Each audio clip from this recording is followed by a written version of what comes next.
7ই June ট্রামে করে গিয়েছিলাম ফায়ার ওয়ার্কস দেখতে। আর এখানে ভিড়টা জাস্ট দেখো। সময়টা এখনোই রাত 9টা মতো। আর এদিকে বেশ কতগুলো দোকান বসেছে, কিছুটা ওই মেলার মতো লাগছে।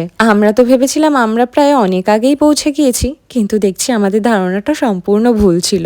রাস্তাঘাটে আজ একেবারে লোকজন গিজগিজ করছে। আশেপাশের সব জায়গা থেকে আজ প্রত্যেকেই এসেছে হাইডেলবার্গে। আর যতবার আমি এই শহরটিতে আসি, বড় ব্রিজ থেকে এই পাহাড় আর নদীর সুন্দর দৃশ্যটি আমাকে যেন এক আলাদাই শান্তি দেয়।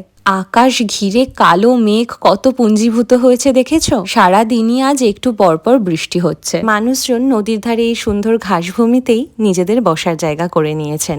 এখন তো রাত হতে প্রায় 9:45 হয়ে যায়, আর আধ ঘন্টার মধ্যেই শো শুরু হয়ে যাবে। তাই প্রত্যেকে নিজে নিজে স্থান নিয়ে নিয়েছে। আমরাও একটি জায়গা নিয়ে ম্যাট পেতে বসে পড়েছি। আর বাড়ি থেকে নিয়ে এসেছিলাম চিকেন স্যান্ডউইচ, একটু চিপস আর কোল্ড ড্রিঙ্কস। ইতিমধ্যেই পুরো শহরের আলো বন্ধ করে দিয়েছে, আর ক্যাসেলের ওপর থেকেই শুরু হলো আলোর বিচ্ছুরণ। আমি শুনেছিলাম পুরো ক্যাসেলটিকে লাল রঙের দেখায়, আর সেটি প্রত্যক্ষ দর্শনও করলাম। প্রতি বছরে 2বার হাইডেলবার্গ ক্যাসেল থেকে এই ইলুমিনেশন অর্গানাইজ করা হয়, 7th জুন আর সেপ্টেম্বর 6।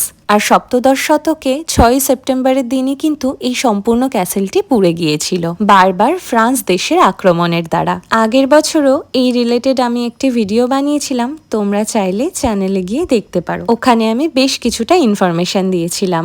ক্যাসেল আর ব্রিজের এতটা কাছে আমরা এবার বসেছিলাম যে সম্পূর্ণ দৃশ্যটা এত সুন্দর লাগছিল কাছ থেকে দেখতে।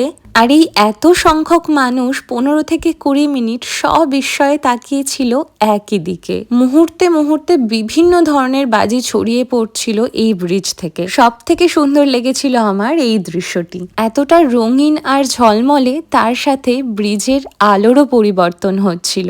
তবে এবার আমি একটুখানি ডিসঅ্যাপয়েন্টেড ছিলাম। শুরুর থেকেই ভাবছিলাম এই বুঝি তালে তালে গান হবে। ক্রমশ ওয়েট করতে করতে পুরো ফায়ার ওয়ার্কসটাতেই এবার আর গান হয়নি। এইরকম ওয়েদারে হতে পারে কোনো টেকনিক্যাল ইস্যু, তবে তাতে দেখার সৌন্দর্য বা বাজির পরিমাণ একেবারেই কম হয়নি। তবে ওই যে গানের তালে একটা আলাদাই অনুভূতি হয়। সব শেষে আরও একটি সুন্দর মুহূর্তের সাক্ষী হয়ে বাড়ি ফিরলাম।